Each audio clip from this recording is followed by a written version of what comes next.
So rock and roll. I already spoke about you guys and about what we do here with Panos.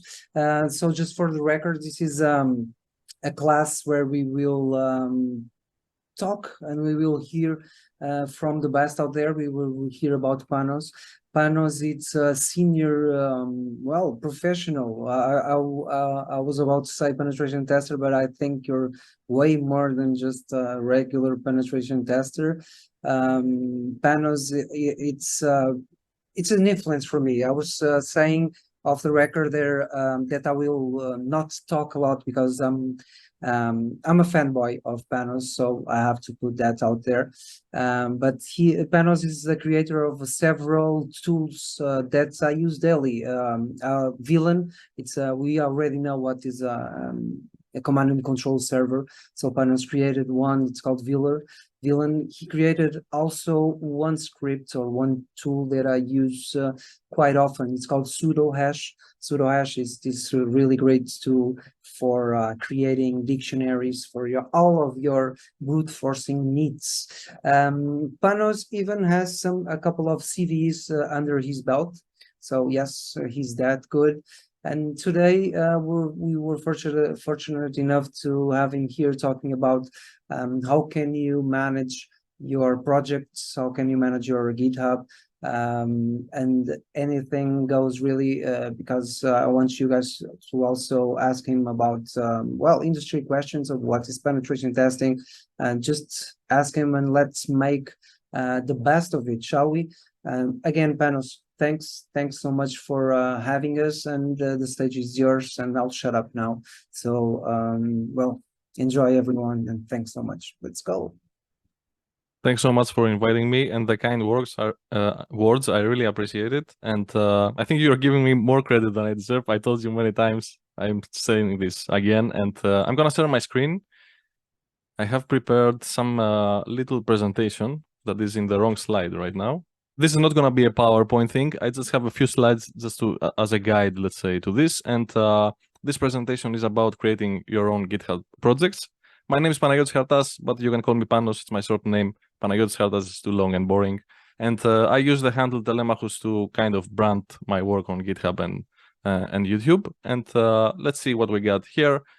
So developing major projects. Okay, major meaning projects that will, you have the expectation for them to last, to keep being developed by even a small community that could be built around your project and stuff like that. The stuff I'm going to communicate to you does not really refer to projects that are like something that you can create in 1 or 2 days or even 1 week, a script or something. This is something that as a penetration tester and other positions in the cybersecurity technical jobs that there are out there, you might do this daily, right? Write a script of 500 lines of code or something. It's not really something like that. I'm talking about projects that will be thousands or tens of thousands of lines of code eventually, or even more. And here we go. Before you start, everything starts with an idea, obviously. Okay, by playing CTFs and performing penetration testings, I think you will get a lot of ideas about tools, automation, what you can do faster, better, platforms, frameworks. You will get a lot of ideas, I think.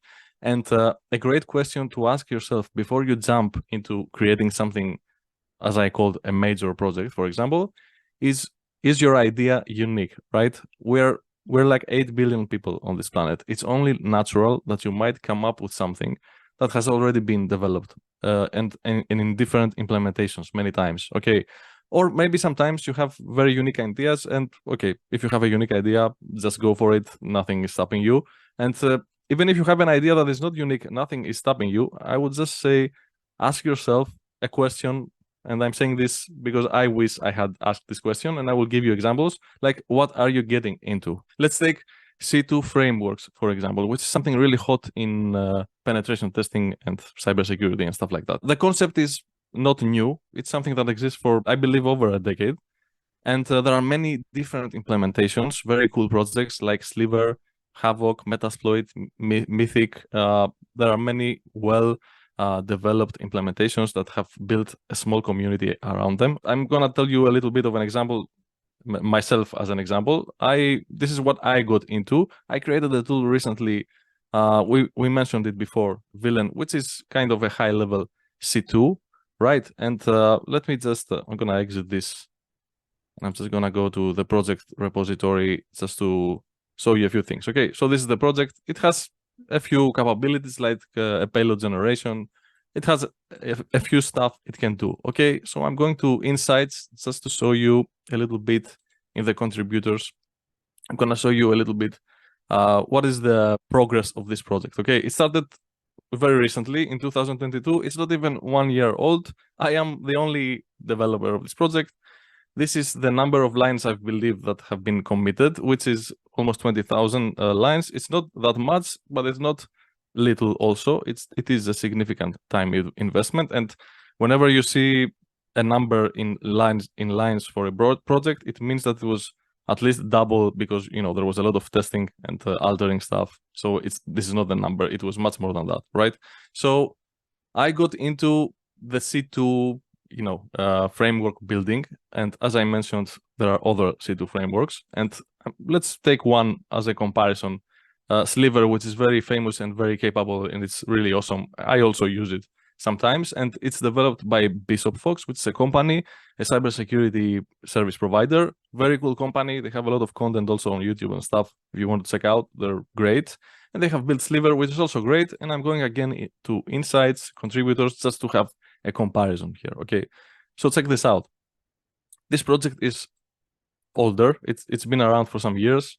Okay, look at the developers that this project has. It's a whole community, and look at these numbers. I mean, it's amazing. What the work that has been done here is amazing. The point of this comparison is, for me, for example, Villain was a huge investment. Okay, I knew that my idea was not unique. I know that I didn't invent C2 frameworks, but there were also many implementations already that were very well developed, and it was, you could say, that I invested a huge amount of time that could have been invested to a more unique idea, and not kind of gamble out of passion, like, hey, you know what, I don't care about anything, I'm just doing it. Okay, as I said. And right now, the truth is that I made this investment. There are much better options, and I'm kind of competing with communities, right? Of course, competing, there's not real competition here, right? I'm not trying to bring down Bishop Fox or Sliver or destroy them. I'm just messing around. But there is an expectation out of this. For example, let me return here. I have back to this question, what are you getting into, right? I told you, ask yourself. And I have this weird symbol that kind of ping pongs around these two questions, and it says, what are your expectations? Obviously, you must have an expectation when you make a project, right? I mean, it might not be financial, or it might even be financial, like get sponsors at some point, or even sell it at some point, your project. For me, the expectation was not financial, but I did have the expectation that people will use the tool, okay, which is a form of currency. It is something. And you can monitor this because GitHub, for example, has insights, and you can see how many people are cloning your project and stuff. You can also see it in social media, because if you make something that is being used, you will see probably posts and on Twitter, LinkedIn, and stuff like that. So when you have expectations, it's a good thing to, take a step back, because you might have great passion for something to make, but maybe there is some better investment. And sometimes, we have multiple ideas, and some of ideas, we love them more than others. Like, I love the idea of making C2, a C2 of my own. I knew it wasn't unique, and I had more unique ideas actually than that, but I wasn't that intrigued by them, and I chose to go with this, being a little more wise. And again, because there are expectations, and this is an investment of time, and this is significant, and sometimes it might be an investment of money as well, given the circumstances. Maybe you should ask this question to yourself, and I'm telling you this a little bit of experience. No regrets, just to make you a little bit wiser with this. Let's go to the next one, the plan here. Try to be 3 versions ahead and make it community friendly. You should try, before you jump into writing code, to give a little bit of perspective. Like, imagine what is going to happen after the first release. the second release? What is the progress of the project you're trying to do? I will give you another example with Villain, something I did, you can say wrong, and it could have been prevented. So I released this tool. Let's go back to the main screen. I was very passionate about this first release. It had some features that I really liked. Like, for example, you can connect with others very fast. The tool is very easy to install also. And that made me really, I don't know, I was really passionate at the beginning. With the first idea I had for the tool, I really wanted to finish it. It was really hard because there's also testing in this, and everything had to function in two sides, one for sessions that you own and another side for sessions that belong to another server, and this was kind of hard to pull off, let's say. And let me show you of one of the features that Villain have. I'm going to just start it really quickly. And this is also just an example. It has this command, for example, generate, and you can do something like payload equals Windows netcat. This is the listener you want to generate a payload for. It supports 2 at the moment. And if I do tab autocomplete, I can see what is the menu. Let's say I'm gonna use a PowerShell template, F0, and this way, I made a mistake. Yep. This way you can generate commands. And in the latest version of Villain, this works with payload templates. If you go to core payload templates, choose an operating system and the listener, you can see there are templates here. They have a very specific structure. Okay, a class that is called payload, and it's engaged and disengaged dynamically when you use the tool. And it has this structure that everyone can use to create his own templates. You can see there are some info, metadata, config, and parameters. And down here is the data, which is the command that is basically processed by Villain when you engage with generate, and it prints the payload. You can edit this, and you can add your own and stuff like that, which brings us to this thing I said, the community friendly, later in the presentation, because this kind of gives an opportunity to other people to contribute essentially in an easy way. Like, you have a structure, you can just play with it and see what you can do and add. And here's the thing, and why I'm telling you, think of versions ahead and don't get overwhelmed with a specific idea, and let passion take you away and skip a little bit of reason. Here's what happened with Villain when it was released. In the latest version, this payload generator works in this manner. It has payload templates, which are files, and everyone can add and edit them and stuff like that.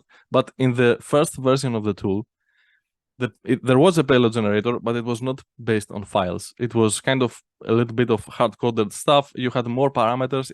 The command to generate was different. Okay, when Villain was like 1 month old, here's what happened. Many people shared the project, and the cherry, you could say, on top was that John Hammond made a video about this tool. Okay, the video has almost 200,000 views. All right, and here's the thing. In this version, that if you play it, you will see it, the payload generator had this initial logic that I mentioned. No payload templates, more of hard-coded stuff, and more parameters. After the first version, that I said to myself, okay, let's plan and see what is the future of this project, what is it gonna do next. I said to myself, I realized that if I wanted it to be, dynamic and be able for people to add payloads and templates and stuff like that, I have to change the payload generator. But the only way this made sense was if I also changed the way the commands are generated for the prompt. And right now, there's a video that probably, I don't know how many people watch every day, and it's wrong. No, it's not wrong. It doesn't work like this anymore. It's something else. For example, check this out. I was checking it before we started the meeting. If I do the newest comments, this guy 3 weeks ago said required argument payload not supplied. What is it? And it's because of exactly what I'm saying. It doesn't work. And someone is trying, oh, John made this awesome video. Nice tool. I will download it. Okay, what did John do? He did generate payload equals this. It doesn't work anymore. And this was a design mistake because I was short-sighted. I could just go and say to myself, hey, okay, let's assume. It's very easy if you think about it. Like, let's assume I should have said to myself that it's ready. It works. It's fine. What is the next step? I would have seen it if I did this. But I was so hot about creating this first version that I was super excited. And I had so many plans, and I was writing code every day. And I wanted it to be released because I wanted people to use it and I wanted to see how it goes. that I made a design mistake that was kind of lame and stupid. And I could have prevented it if, a step back is always a good idea to, just imagine and plan things and stuff like that. And of course, if you, aside from Villain or C2 frameworks or whatever, if you try to make your projects community friendly, meaning develop some capabilities, but also build some functionality that allows others to expand it without altering the main, the main infrastructure of the main architecture of the program, like something like an API or something like that, or the templates that could be imported and the program can read them and do something based on these templates, then your projects will have a much better future for sure. So this is just a heads up. Okay, in everything, I see you're mostly young people. Everything in life you do, you should also calculate the cost of maintenance. This is very important. And at the beginning, at least because I consider myself to be stupid for many reasons that I'm not going to explain to you right now. This is something that it took me some time to understand, but I think it's really important. Like, I will tell you a very non-cybersecurity or coding related example and kind of lame example also, but you will get the point. Let's say we have this guy, an individual that wants, his target is to get ripped in the gym, like have a great body, okay? He goes to the gym for 2 years, he lifts everything, like every weight, he lifts the building, he is doing push-ups, he's doing everything, he's eating only chicken and broccoli, okay? And he did it. In 2 years, he became like, I don't know, Arnold Schwarzenegger or something. Imagine the cost of maintenance on this thing.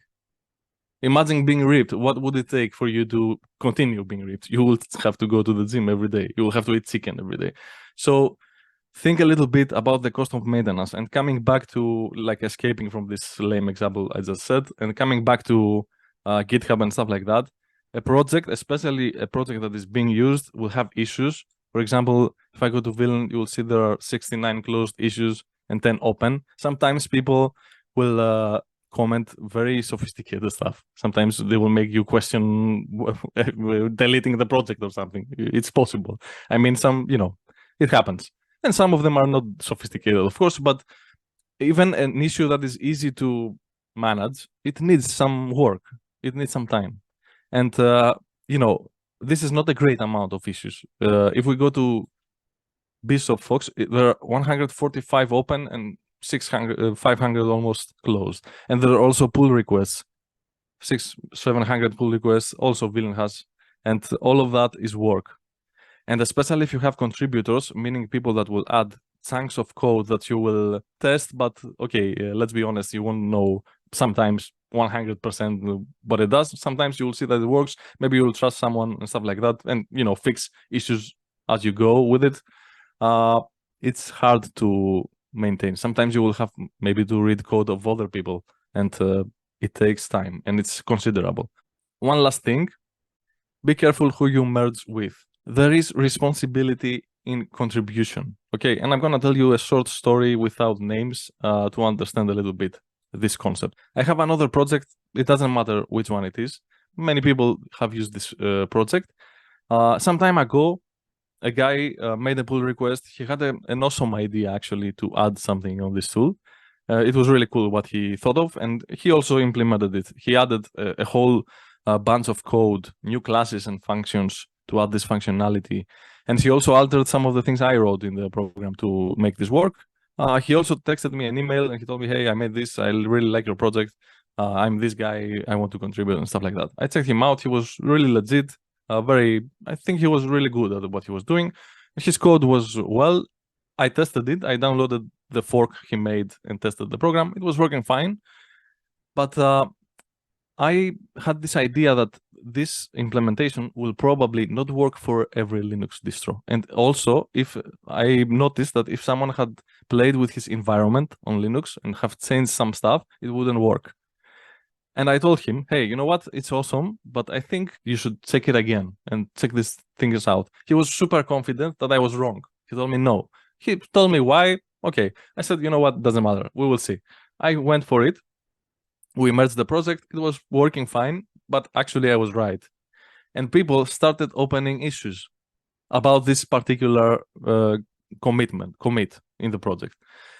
this guy also kind of vanished after that, because some people want to appear in the contributors of projects. When you, this is why I said contribution is a commitment. Okay, when you contribute somewhere, you should hit watch, get notifications about the project. You should check back, see what's happening, because that put me, for example, in a situation that I had to look into the code that he wrote, debug it, and close at least 10 issues. And this guy, we never spoke again. I mean, he just threw his block of code there, and he just, that was it.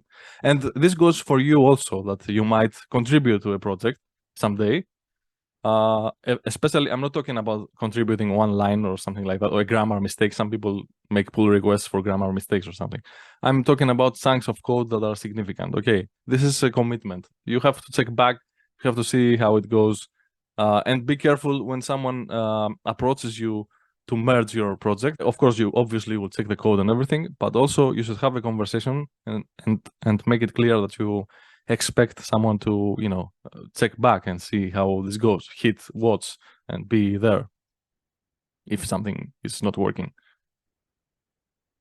Let me see. I don't really have anything else in this presentation. I'm leaving you with this quote, which is Latin. I think it's pretty old, and it translates to "Victory loves preparation." You know, everything in life has a little bit of gambling. You can go to war unprepared and win, and you can go to war prepared and lose. This is one of the spices of life, I guess. It makes it interesting to live, but preparation definitely raises your chance of success. So plan, and yeah, be smarter. Maybe, I hope this will help you make better decisions with your own projects. It's amazing. Panos, thank you so much. What an honor. I mean, thanks. This is really invaluable. We got an insight of what it is to create a tool, what it is to manage that tool. This right here, guys, it's seeing the other side of things. By now, we're used to checking out GitHubs and downloading tools and use those tools. And this is what happens behind the scenes. This is the way people work behind the scenes. This is a first-hand take on how hard and how time-consuming, I might add, it is to go and make a project like these ones. And thanks so much, Panos. I'm going to ask the guys here if they have any questions, either related to project management, because we are doing projects every week, right? We are creating our own tools and uploading them on GitHub as well. So take the Panos experience into consideration. Ask your questions regarding tooling, the way to manage those tools, but also, if you want, and if Panos it's okay with it, I would like you to ask questions regarding the professional side of things, regarding how it is to work as a penetration testing, what are Panos' takes on how you should go about training, and I don't know if you're comfortable with this, Panos, like expanding the scope of what we were talking here. But I wanted to well, to give you all the chance to learn from the best. So please ask away. I have a question, Panos. First of all, thank you very much for the presentation. It was really good. Thanks for hearing me. You're earlier talking about the cost of maintenance. So, but the topics that you referred were a lot about looking at the code and recoding things, and not in a financial site, financial view of our area. Is there that you know any financial maintenance that we should worry about, or something like that?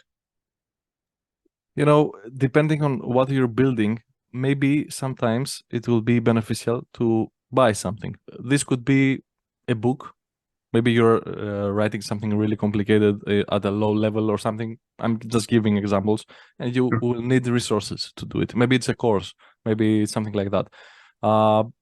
Maybe you will pay someone to help you, even. Okay. Perfect. Maybe it's hardware. Maybe you will need, again, depending on what you're developing. Maybe you're developing something sort of Internet of Things oriented, and you will need some other device. It depends. Okay. Perfect. Thank you.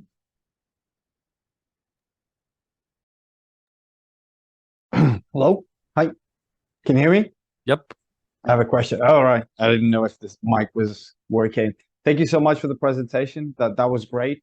I have a question regarding big spectrum of cybersecurity, and just wondering, have you always been doing penetration testing, or have you worked in any other area of cybersecurity that really, that really appeals to you? Because obviously we've talked a lot about, SOC teams and penetration testing and bug hunting and threat hunting. And obviously it's such a big and it has such a huge spectrum that for me myself, I don't really know which way to go. I think everything's a bit fascinating. So have you always been in penetration testing, or have you done any sort of other area that you really enjoyed? I would like to know the history, your history on that. All right.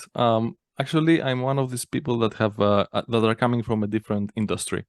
Something you will not see if you look at my social media profile, for example, because I'm hiding it intentionally, is that I at the age that we all study, I studied music, and I was actually very focused and I liked it very much, but for reasons that are too complicated to explain to you right now, right after my studies almost, I decided that I wanted to do something else and study something else. I went into programming.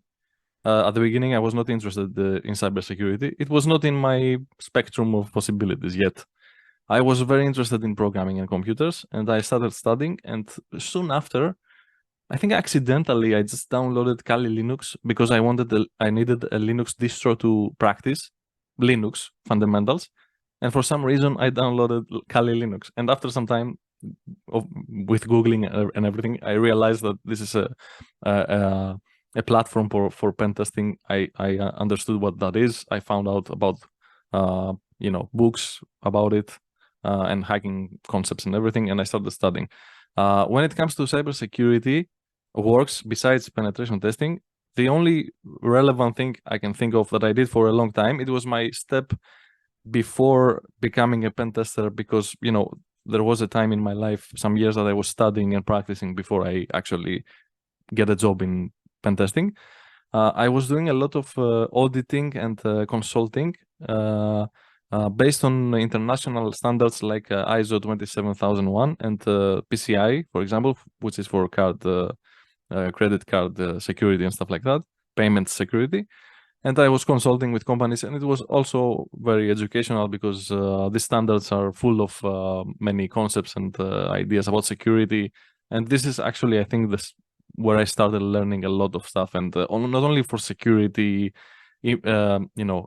immediately connected, but also IT, because all of this, if you put it in a greater group, I mean, cybersecurity development, all of this is information technology, all of this is computer science, if you just look at the greater picture. So these standards help me to expand my knowledge in computer stuff generally, which in pen testing and cybersecurity you need to know a lot of stuff, because if you play CTFs, you see it.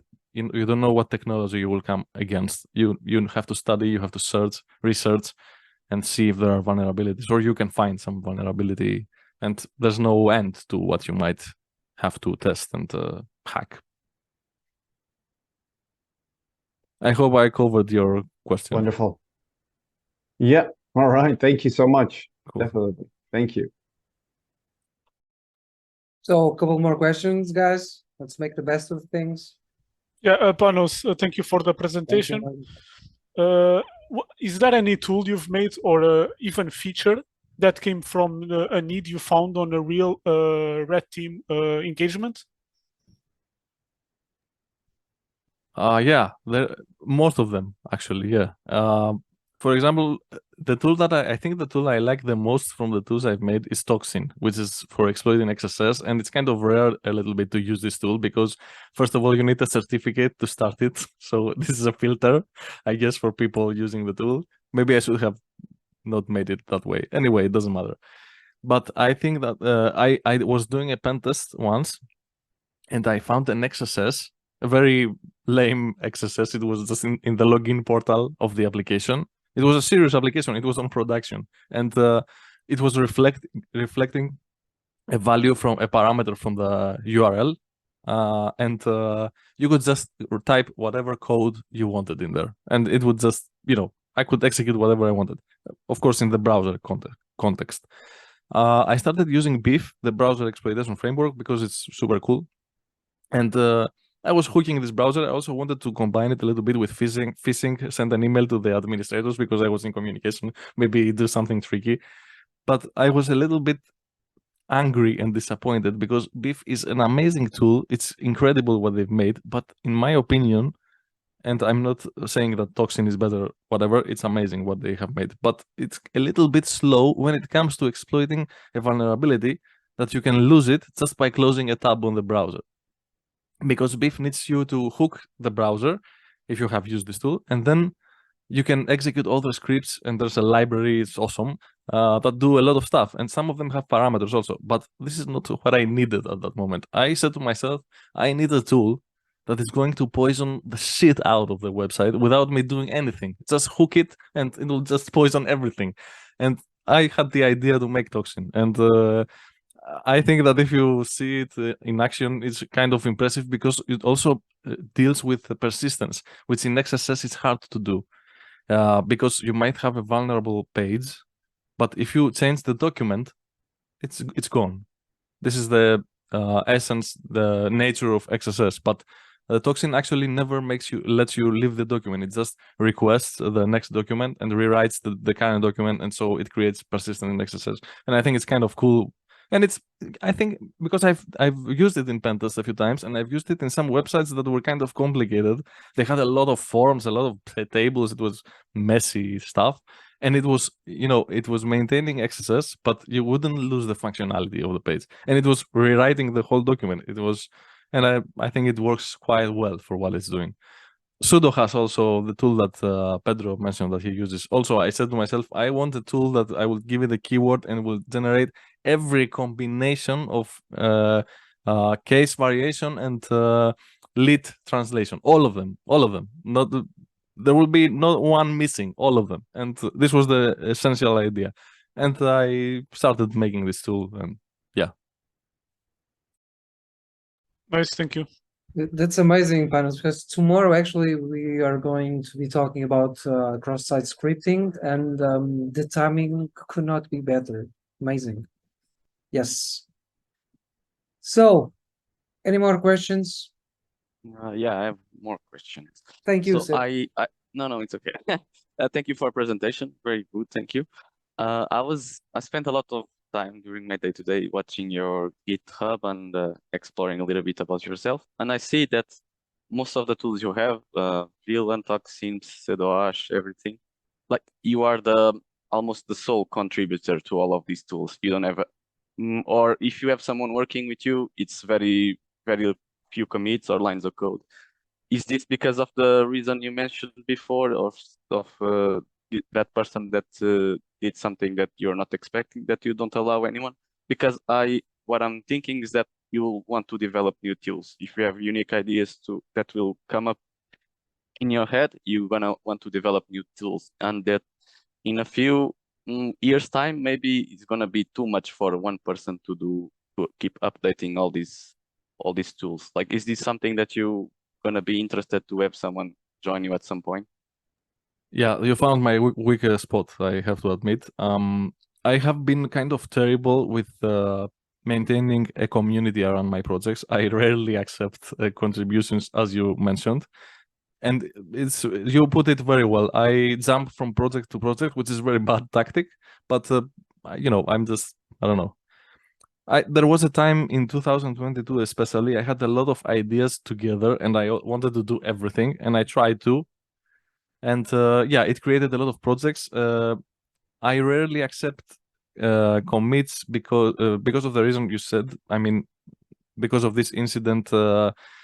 And honestly, I don't have that much time to really look into someone's code, to not merge with something that will prove to be a mistake. And sometimes I'm just not even eager to read what the guy or individual is proposing. Yeah, sometimes it is like this, and it's a very bad, and I'm horrible about this. And sometimes I even thought of saying sorry to these people that have some pending pull requests, and I just ignore them. It's really, yeah, I'm not proud of that, about that. But you're right, I should accept, and there's no future if I don't continue yeah, accepting people in. And I want a community, but you know, sometimes I think you might even have like an idea of how you would like people to contribute, which is also wrong. I guess it's not something you can control. For example, in Villain, some people have contributed stuff that did not match my vision for the tool. Not that it was a bad idea, it's just not something I would want to be in there. It's not bad, it's just it doesn't fit with my perspective. And I would prefer people to have been to contribute payload templates, for example. And nobody ever contributed a payload template, you know, to something to generate more something. I demonstrated this particular feature. This is something I would like to see from someone, but yeah, it just haven't worked out until now. There Cool, you go, thanks. guys. You heard it from a man himself. Get on those templates. Maybe you'll contribute to Villain one day. Who knows? Amazing. So I'm going to let Panos go. I'm really just trying to optimize the time here. I don't want to take too much of your time, Panos. Can I let Panos go, people? If anyone has a question, I'll be happy to reply. Thank you, sir. Oh, I have more. I'll keep to one because I have a list. But when implementing Villain, for example, what was the most technical challenging part of it that you found regarding C2s specifically? With Villain specifically, the most challenging was the feature that it has to connect with its other instance, which I call it sibling servers in the tool, which is a custom TCP socket server I wrote. And actually, Villain works both as a server and the client. There is no, usually in C2 frameworks, there is a team server that you run separately and everyone connects to that. But Villain is not like this in its architecture. You can connect to any instance of Villain, and it will bind you with all of the connected instances there are. For example, if we connect all of us here, and there's a sixth person, let's say we have 5 people connected with Villain. If there's a sixth person, he can connect to any of these instances, and it will be connected with all of them. So it's both kind of a client and server, and it was quite challenging in the testing part to make this work with a certain level of stability. I think it was the most challenging part, yeah. Like testing it at a scale, right, Panos? Yes, also testing, sometimes you do the wrong testing. For example, I was testing it and I had 2 VMs on one host, and I had some network configuration that I don't remember exactly what it was. They had the same IP or something. I did something really stupid and weird, and it was not working naturally because I was testing it the wrong way, and I remember it was almost 2 days. I was saying, why doesn't it work? And then I realized that I'm just testing it wrong. So Also, something to have in mind. Virtual machines problems, I think we all can relate here to those, for sure. Well, Panos, I'm gonna wrap this up, guys. Not trying to rush here, but I don't want to keep Panos precious time. So, Panos, thanks so much. I cannot thank you enough. I think it was really great. I'm sure the guys here and we all appreciate your talk, and you're such an amazing human being. You're very open with us, and sharing your knowledge is really impressive, and you cannot put a price on that. So thank you again so much. Well, feel free to stop by anytime. We will be in touch for sure. And we hope to see you in Portugal as well, in person. Whatever you want to come to Portugal, let's do it. Just say the word and I'll gladly host you. And I'm sure we can spend some time here, and you're more than welcome to do so. And maybe you can go on our meetups as well someday. Let's see what happens. Panos, thank It you. will happen. Yep. Yeah, If Thank I you. come by there, I will definitely give you an ads. thanks so much. Oh, and that's it. That's it. Yeah, That's it what was I- fun, guys. It was fun. Thanks for Thank you, listening to me. Panos. I hope Thank you very much. it was useful. Yeah, Thank yeah, you so Yeah. much. thank you. Thank you so much again. Thank you. And speak soon. Thank you so Yep. much, Panos. Take Thank you. care, guys. Thank Have a you, good sir. day. Take care. Thank Thank you, you. sir. Bye-bye. See you. Malta, bem bacana, né? Yeah, yeah. Fixe.